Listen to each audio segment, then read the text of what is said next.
You're listening to the Valley Labor Report with David Story and Jacob Morrison.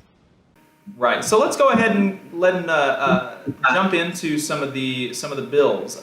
Katie, you sent me a list of different bills. I put together some of the ones that I was interested in, and one of the ones that you had sent to me was the I believe you sent it to me, if I'm not mistaken, was House Bill 8, the amending the Alabama Memorial Preservation Act, and you called that out in the beginning when you talked about your thoughts on the session overall. Can you talk to us about remind us what the law did in 2017, and what does House Bill 8 seek to do?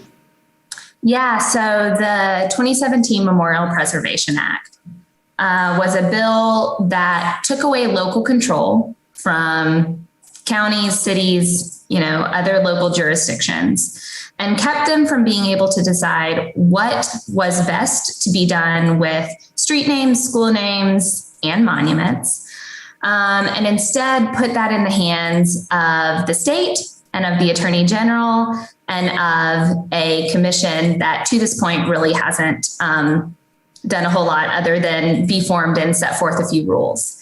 And so not to get too far down into the weeds, but essentially it prevents a local jurisdiction from deciding what to do with the various entities outlined in that act, the ones that I just mentioned.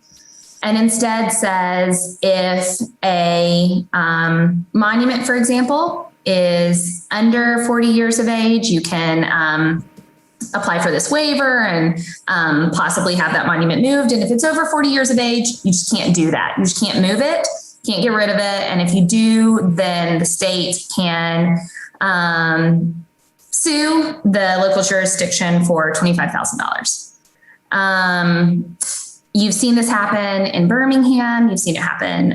The Attorney General is moving for a lawsuit in Huntsville.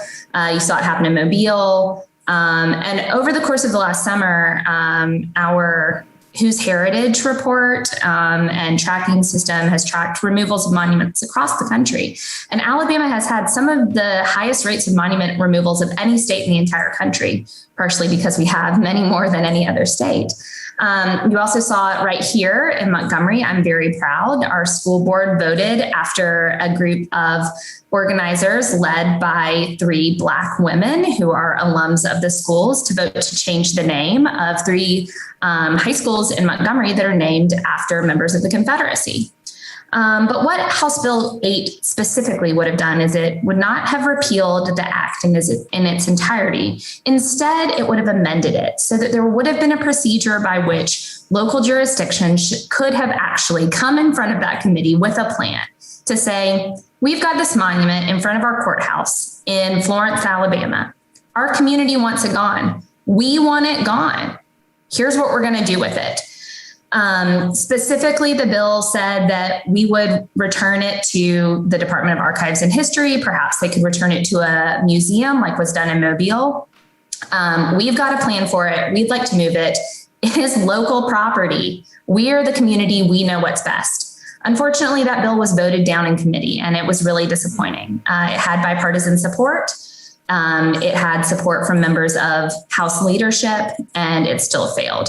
The sponsor of the bill, Representative Gavan from Birmingham, has refiled the version that was up in front of the committee as House Bill 512. So hopefully it's got a second life, and we'll see what happens with it. But we've seen that there are mass movements across the country that this is what the people want. And it's about time that our legislators figured out how to let local communities do what's best when it comes to local issues. That is really funny that we had I didn't realize that we had some of the highest rates of taking down museums, even though, the monuments, taking down monuments. Yeah. They really tried to take it down. Yeah. In fact, here in Montgomery, we had some local activists who really are the ones who started the conversation. They removed a statue of Robert E. Lee from in front of Robert E. Lee High School.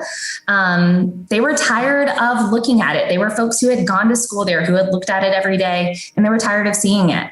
And there have been people from local activists to, mayors, to city councilors across the state in rural and urban communities who have moved to remove these monuments. But unfortunately, lawmakers in Montgomery haven't caught up with the times yet. Hopefully they will this session, though.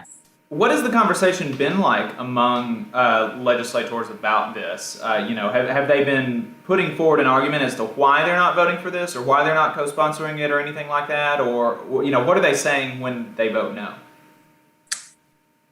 To answer that question, I will tell you there's another bill sponsored by Representative Mike Holmes from Wetumpka that would increase the penalties. It would make it harder to remove monuments, to change the name of your school, or to, in the case of Montgomery, change the name of Jefferson Davis, the street named after Jefferson Davis, to Fred Gray.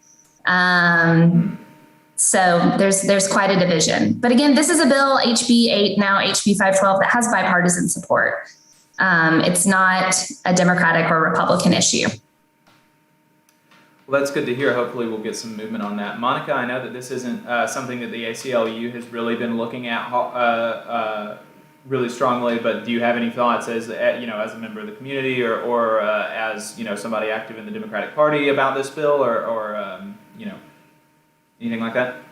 No, absolutely. My community, of course, once the statues or the monuments started coming down, there were a ton of people that actually wanted to. I live in Troy, Alabama, which is the home of, John Lewis. So, of course, it has relevance. But this legislation now prevents us from being able to move forward because, this is a smaller city. And so the city or the commission in this case would not be able to really afford that fine. And whereas if we would have had a plan that we could present to a committee of some sort and say, hey, we don't want to destroy this. We want to just, simply have it move. We don't have that option anymore. So as a community member, somebody that's an organizer or an activist in our community as well, we don't have that option. So it is impacting us negatively.